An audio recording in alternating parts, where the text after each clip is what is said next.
আলম ৫ তারিখে আপনি পোস্ট করেছিলেন আবু জাহেলের বাড়ি এখন পাবলিক টয়লেট। এরপর গত ৭ ফেব্রুয়ারি আপনি আরেক পোস্টে লিখেছেন লেটস রিবিল্ড বাংলাদেশ। এখানে আবু জাহেলের বাড়ি বলে কোন স্থাপনার কথা উল্লেখ করেছেন সেটা জানতে চাই। আর গত ৫ ফেব্রুয়ারি ৩২ নম্বর ঘুরিয়ে দেওয়ার পরে আবার লিখলেন লেটস রিবিল্ড বাংলাদেশ। ভাঙার পর গড়ার আহ্বান মানে কি করে? এবং আমার মনে এইরকম কি মনে করার কোনো কারণ আছে কিনা যেটা আপনারা শুরু করেছেন সেটা আসলে আপনারা এখন আর কন্ট্রোল করতে পারছেন না বলে সেটা আবার রিবিল্ড করে কন্ট্রোল করার চেষ্টা করছেন, কিন্তু যা হবার যেটা ছড়িয়ে যাবার পুরো বাংলাদেশে সেটা ছড়িয়ে গেছে, এমন কিনা? এরকম কেউ ভাবলে ভুল করবে কিনা? আপনার যে লাইনটি বলেছেন এটার সাথে সরাসরি দ্বিমত প্রকাশ করি যে যা আপনারা শুরু করেছেন সেটা অ্যাকচুয়ালি আপনারা কন্ট্রোল করতে পারছেন কিনা। না, আমরা এটা শুরু করিনি, এটা বাংলাদেশের জনগণ শুরু করেছে। এই বাংলাদেশের জনগণ যদি ওই ৩, ৪, ৫ অগস্টে স্বতঃস্ফূর্তভাবে এই বৈষম্যবিরোধী ছাত্র আন্দোলনের ডাকে রাজপথে না নামতো, এই অভ্যুত্থান সফল হতো না। আমরা সবসময় এই যে ক্রেডিটটি এটি বাংলাদেশের সাধারণ প্রত্যেকটি শ্রেণীর মানুষকে দিয়ে এসেছি। আমরা আমাদের জায়গা থেকে মনে করি এই যে ২৪শে যে অভ্যুত্থান হয়েছে, এই যে ৩২ নম্বরে যে ঘটনাটি হয়েছে, এটার জন্য একমাত্র এবং সবচেয়ে বেশি দায়ী হচ্ছে শেখ হাসিনা, খুনি শেখ হাসিনা। তিনি বিগত ১৬ বছরে তিনি যা কুকর্ম করেছেন, তার পরিবার, তার সাঙ্গপাঙ্গ, তার দোসররা যা করেছেন, সে কারণেই এই যে ২৪শের যে অভ্যুত্থান, সেই অভ্যুত্থান হয়েছে এবং তাকে এভাবে মুখে চুন কালি মেখে দেশ ছেড়ে পালাতে হয়েছে তার সকল কর্মী যারা ছিল সমর্থক তাদেরকে একা করে দিয়ে। এই ৫ই অগস্টের পরে আপনি যদি এই ২৫ সালের এই ঘটনা দেখেন, মানুষ ওই ৫ই অগস্টের দিনে এটা হওয়া উচিত ছিল, কিন্তু মানুষ তারপরও কোনো একটা জায়গা থেকে ওই ৩২-এর দিকে এভাবে যায়নি কিংবা সেটিকে রক্ষা করেছিল। আজকে এটি আবার কেন হলো? কারণ ওই খুনি হাসিনা আবার বাংলাদেশের তরুণ সমাজ এবং ছাত্রদের উদ্দেশ্যে কথা বলতে আসে, যেই খুনি হাসিনা এদেশের হাজারের অধিক ছাত্র জনতাকে এভাবে নির্মমভাবে খুন করেছে শুধু ক্ষমতায় টিকে থাকার জন্য। কোন সাহস এমন একজন খুনি বাংলাদেশের ছাত্র জনতার উদ্দেশ্যে কথা বলতে আসে? তখনই বাংলাদেশের মানুষ আবার ক্ষোভে ফেটে পড়েছে এবং বাংলাদেশের মানুষ ঐক্যবদ্ধভাবে, আপনি সেখানে শুধুমাত্র বৈষম্যবিরোধী ছাত্র আন্দোলনের যারা সমর্থক ছিল, অ্যাক্টিভিস্ট ছিল, তারা গিয়েছে কোনোদিন বলতে পারবেন না। বাংলাদেশের সকল রাজনৈতিক দলের যারা এই অভ্যুত্থানে শক্তি ছিল, সকলের সেখানে অংশগ্রহণ ছিল।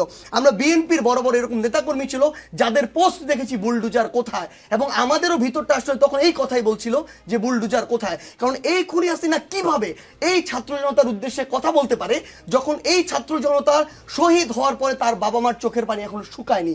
সেই জায়গা থেকে এই যে ক্ষোভের উদ্গীরণ বা মানুষের এই ক্ষোভের যে বিস্ফোরণ, এটা খুনি হাসিনা তার জায়গা থেকে করেছে। আমরা আমাদের জায়গা থেকে বলছেন এটা ফাঁদ ছিল।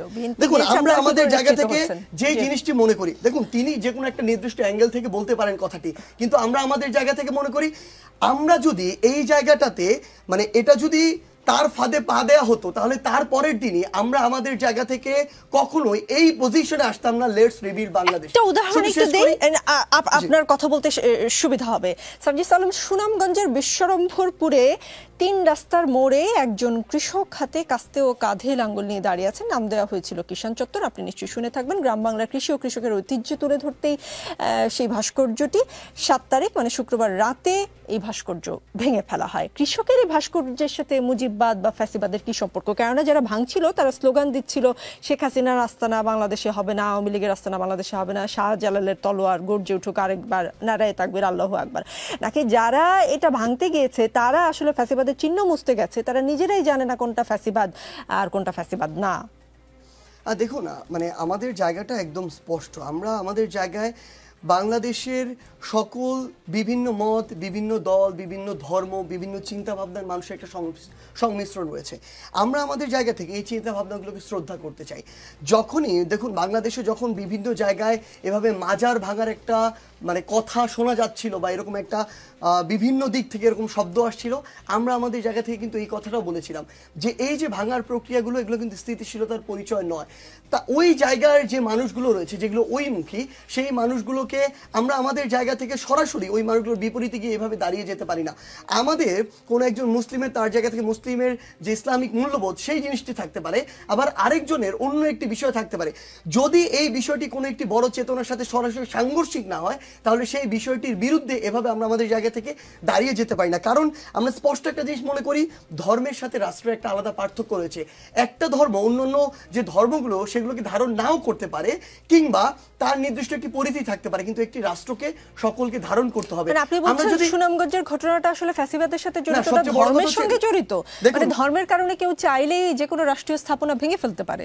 প্রথম কথা হচ্ছে, আমি সুনামগঞ্জের আপনি যে ঘটনাটির কথা বলছেন, আমি এই ঘটনা জানি না।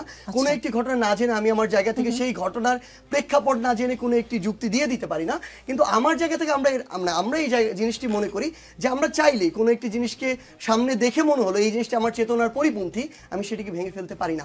আপনার যে কথাটি আমরা বলছিলাম যে দেখুন, যখন আমাদের জায়গা থেকে এই জিনিসটি মনে হয়েছে যে এরকম বিভিন্ন যে ভাঙচুর বা এগুলোকে সুযোগ নিয়ে আসলে আওয়ামী লীগ কিংবা তার দোসররা কোনো একটি সুযোগ নিতে পারে, কিন্তু আপনারা তো উৎসব হোক বলেছেন, তখন কিন্তু উৎসব হোক বলেছেন আপনারা, ঠিক মানে আমি বলতে চাচ্ছি একজন উপদেষ্টা বলেন উৎসব হোক, মানে সেটাকে তো আপনারা উৎসব হিসেবে নিয়েছিলেন না। দেখুন, আমাদের জায়গাটি ব্যাপারটা হচ্ছে, যখন মানুষের বিরুদ্ধে যদি এই ভাঙাটিকে আপনি একটি উৎসব মনে করেন, 5ই আগস্টে মানুষ ওটিকে উৎসব করে সেদিন নেমেছিল, 3ই আগস্টে মানুষ এটিকে উৎসব মনে করে নেমেছিল। কিন্তু সবচেয়ে বড় যে কথাটি সেটি হচ্ছে, এই উৎসব কারা তৈরি করছে? যারা এই ক্ষমতা পিপাসু হয়ে হাজার হাজার মানুষকে খুন করতে বিন্দুমাত্র দ্বিধা করে না। কিন্তু যে কোনো একটি বিষয় যখন আমার রাষ্ট্রের জন্য আমরা দেখছি যে স্থিতিশীলতার জন্য বা ভালো কিছু নিয়ে আসতে যাচ্ছে না, তখনই কিন্তু আমরা যেভাবে ভালো হয় প্রত্যেক মানুষ, আপনি দেখবেন সেদিনও বিভিন্ন রাজনৈতিক দলের নেতাকর্মীরা বাংলাদেশকে নতুন করে গড়ার ইঙ্গিত দিয়েছেন। সেদিন দেখবেন ইসলামিস্ট থেকে শুরু করে বিভিন্ন ধর্মের যারা গুরুত্বপূর্ণ ইনফ্লুয়েন্সার রয়েছেন, তারাও তাদের জায়গা থেকে নতুন করে বাংলাদেশের যে গড়া সেই কথাটি বলেছেন। সো আমরা আমাদের জায়গা থেকে একটি কথা বলি যে আমাদের বিএনপির মহাসচিব সাহেব যে জিনিসটি বলেছেন, আমরাও সেটিতে সম্পূর্ণ সচেতন। আমরা আমাদের জায়গা থেকে মনে করি যে খুনি হাসিনা এবং তার দোসররা বিভিন্নভাবে বাইরে থেকে ভিতর থেকে চক্রান্ত করবে, ফাঁদ তৈরি করার চেষ্টা করবে। কিন্তু আমরা যদি ঐক্যবদ্ধ থাকি এবং এই বিষয়গুলো নিয়ে সচেতন থাকি, আমরা আমাদের জায়গা থেকে এমন ফাঁদে পা দেওয়ার কোনো সম্ভাবনা নেই যেই সম্ভাবনাকে আমরা অতিক্রম করেছিলাম 5ই আগস্টের পূর্বে। দর্শক বিন্দু, বক্তব্যটি আমি মনোযোগ দিয়ে শুনছিলাম, কারণ ওনার বক্তব্য শোনার পরে আর কিছু বলার থাকে না। এত সুন্দরভাবে এই বয়সে যে বক্তব্যটা প্রদান করছে তা অনেক মানে গঠনমূলক ছিল। তো উনি একটা প্রশ্নের উত্তর দিয়েছে যে 32 নম্বর ভাঙার জন্য আসলে কে দায়ী। তো উনি যেটা মন্তব্য করছেন যে আসলে শেখ হাসিনা দায়ী, যে যার যার কৃতকর্মের ফল তাকে ভোগ করতেই হবে। মানে এরকম একটা কোশ্চেন আছে যে কার দোজকে কে যায়, মানে যার যার দোজকে সেই খেয়ে যায়, যার যার বেস্তে সেই যায়। প্রত্যেক ব্যক্তিকে তার কৃতকর্মের ফল ভোগ করতে হয়। এই বিষয়ে আপনাদের আশা করি আপনাদের মন্তব্য কমেন্ট বক্সে লিখে জানাবেন।